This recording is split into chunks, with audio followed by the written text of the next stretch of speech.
Disclaimer: perdagangan aset cryptocurrency dan forex merupakan aktivitas yang berisiko tinggi karena sifatnya yang fluktuatif. Semua konten yang tersaji di dalam channel ini merupakan murni pendapat atau opini pribadi. Maka dari itu, setiap aktivitas yang akan Anda lakukan harap selalu dipertimbangkan secara matang, karena itu merupakan tanggung jawab Anda pribadi. Sebelum lanjut videonya, jangan lupa untuk klik tombol subscribe dan aktifkan loncengnya agar Anda tak ketinggalan info jika ada update video terbaru dari kami. Terima kasih. Oke, bismillahirrahmanirrahim. Di video kali ini kita akan membahas tentang BitTorrent atau token BTT, karena banyak banget yang request, Mas bahas dong tentang BTT di bulan Mei ini. Oke, ini saya bahas ya. Tapi karena di sini saya nggak menemukan event-event spesial yang akan diadakan oleh BitTorrent, jadi nanti akan saya selingi technical analisisnya. Apakah sekarang waktu yang tepat untuk entry? Nah, sebelum itu kita cek dulu nih di CoinMarketCap bagi teman-teman yang belum tahu. Jadi BTT merupakan token dari BitTorrent ya. Dan posisinya sekarang ada di posisi 42, watchlistnya 332.000, berada di smart contract dari Tron. Jadi ini termasuk token yang langka ya. Mas, langka di sini adalah kan umumnya kita itu kalau smart contract kalau nggak Binance Smart Chain ya Ethereum, but ini menggunakan jaringan Tron. Dan bisa dibilang BitTorrent ini termasuk anak kesayangan dari smart contract Tron Foundation. Nanti akan saya jelaskan ya. Nah, kalau kita lihat di sini saat video ini saya rekam ada penurunan 3% ke harga 95. Jadi ini termasuk token yang harganya receh banget ya, meskipun masuk top 100 coin market cap. Nah, sekarang kita coba cek di websitenya apa sih BitTorrent itu. Di sini kalau dari tagline dari BitTorrent-nya ya, the world's biggest distribute network powered by BTT. Jadi ini merupakan network pendistribusian terbesar di dunia. Jadi klaim mereka seperti itu ya. Dengan 200 juta wallets, kemudian 2 billion user. Kemudian protokol BitTorrent itu sudah digunakan oleh Netflix, Facebook, Google, Twitter, Lionsgate, dan The Leaf. The Leaf ini produknya dari BitTorrent juga sih. Kalau kita lihat lebih detail tentang BTT-nya, kita bisa cek di sini ya. Oke, jadi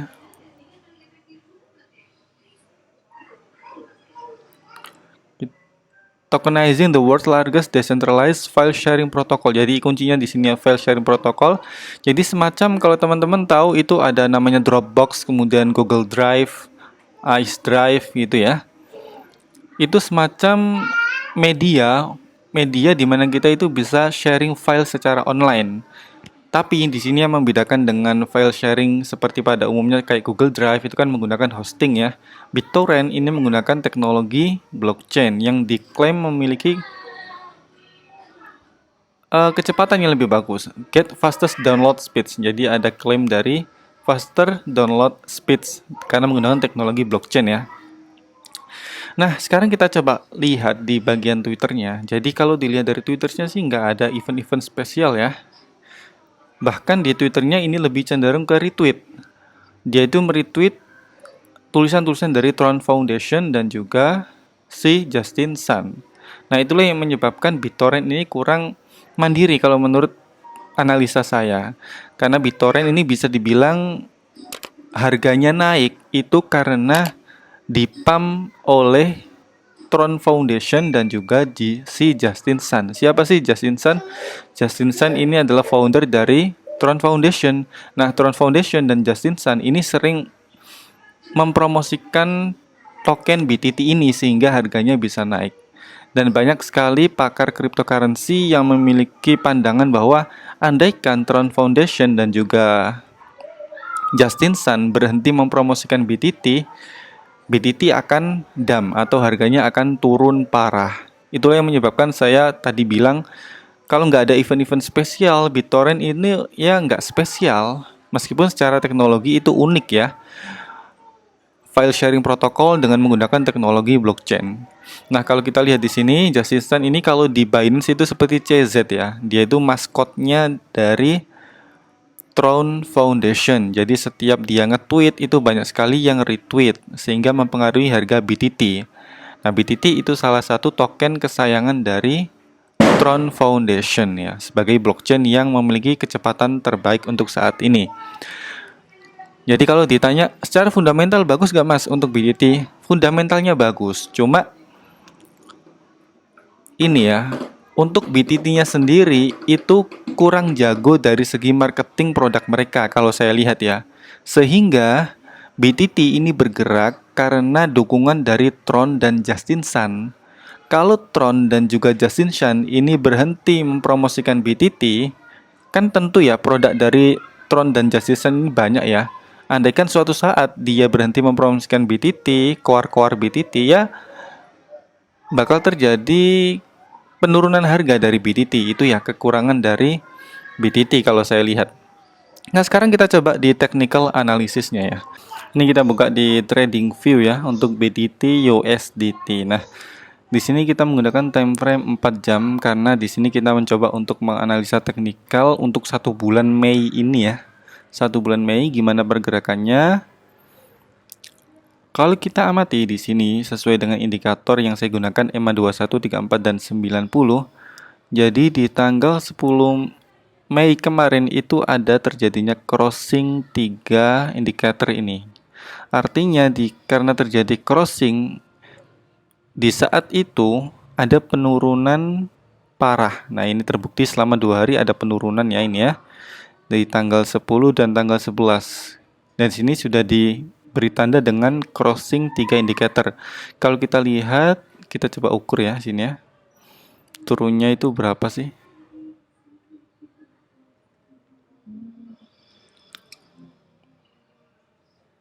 Jadi di 2 hari itu turunnya adalah turun 18% ya. 18% dan sekarang mulai up lagi. Mulai up sejak tanggal 11 Mei jam 7 pagi. Ini mulai up ya. Apakah di sini posisinya sudah bagus Mas untuk entry? Nah, karena posisinya di sini kita belum tahu nih. Ini kan titik support, kemudian ini titik resistance. Ini coba saya perbesar ya. Nah, posisinya candle ini itu belum ketahuan bakal breakout atau bakal memantul ke bawah nih. Karena di sini kalau kita lihat dari segi trennya kan masih turun ya, masih turun. Dan kita belum tahu ini candlenya akan breakout atau tidak. Kalau candlenya ini breakout, maka kemungkinan dia akan lanjut kayak gini. Kayak gini ya, jadi nembus ke resisten yang baru.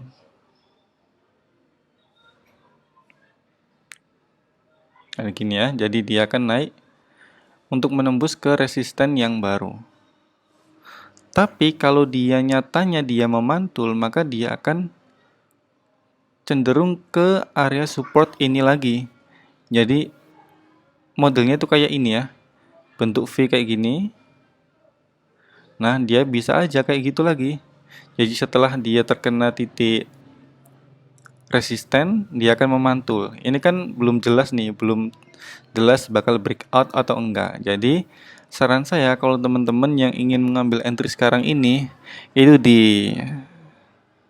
ditahan dulu ya, karena ini belum jelas dari segi support resistennya. Entah ini mau breakout atau entah mau memantul. Kecuali jika ada tiba-tiba ada event yang membuat si BitTorrent ini terjadi pump gitu ya. Jadi di sini kesimpulannya dari segi technical analysis, BitTorrent ini menurut saya pribadi ini belum waktu yang tepat untuk mengambil atau entry. Karena belum jelas ini bakal breakout atau bakal terjadi memantul ke bawah, seperti di waktu sebelumnya kayak ini ya. Ini kan seperti cenderungnya kan seperti ke atas ya ini ya. Seakan-akan ke atas tapi setelah terkena resistance ternyata memantul ke bawah. Ini kayak gitu juga kemungkinan ya. Ini mungkin dia akan terkena resistance, kemudian dia akan memantul ke bawah. Itu dari segi technical analisisnya. Jadi menurut saya ini belum waktu yang tepat. Dan juga kalau dilihat dari segi fundamental, secara fundamental sebenarnya bagus sih sebenarnya ya BitTorrent ya. Sangat revolusioner. File sharing protokol menggunakan teknologi blockchain kayak semacam Google Drive. But untuk saat ini pergerakan BitTorrent itu sangat bergantung pada promosi dari Justin Sun dan Tron Foundation. Jadi untuk saat ini menurut saya secara fundamental ini BitTorrent masih sangat didorong oleh si Justin Sun atau si pemilik dari blockchain Tron ini. So gitu aja sih untuk analisa saya tentang BitTorrent. Jika kalian tertarik beli BitTorrent silahkan. Jika menurut kalian BitTorrent ini belum layak ya silahkan, itu kan semua tergantung kalian ya. Kalau ada yang tanya, Mas punya BitTorrent nggak? Kalau saya pribadi punya, tapi sedikit ya, dan saya belinya itu di Get.io. Kalau token-token yang harganya receh-receh, yang fundamentalnya menurut saya itu belum sangat kuat, saya biasanya belinya di Get.io ya. Oke, itu aja sih untuk video kali ini, semoga bermanfaat tentang analisa saya mengenai BTT token. See you, don't forget to like, comment, share, and subscribe. See you mulu, subscribe bos.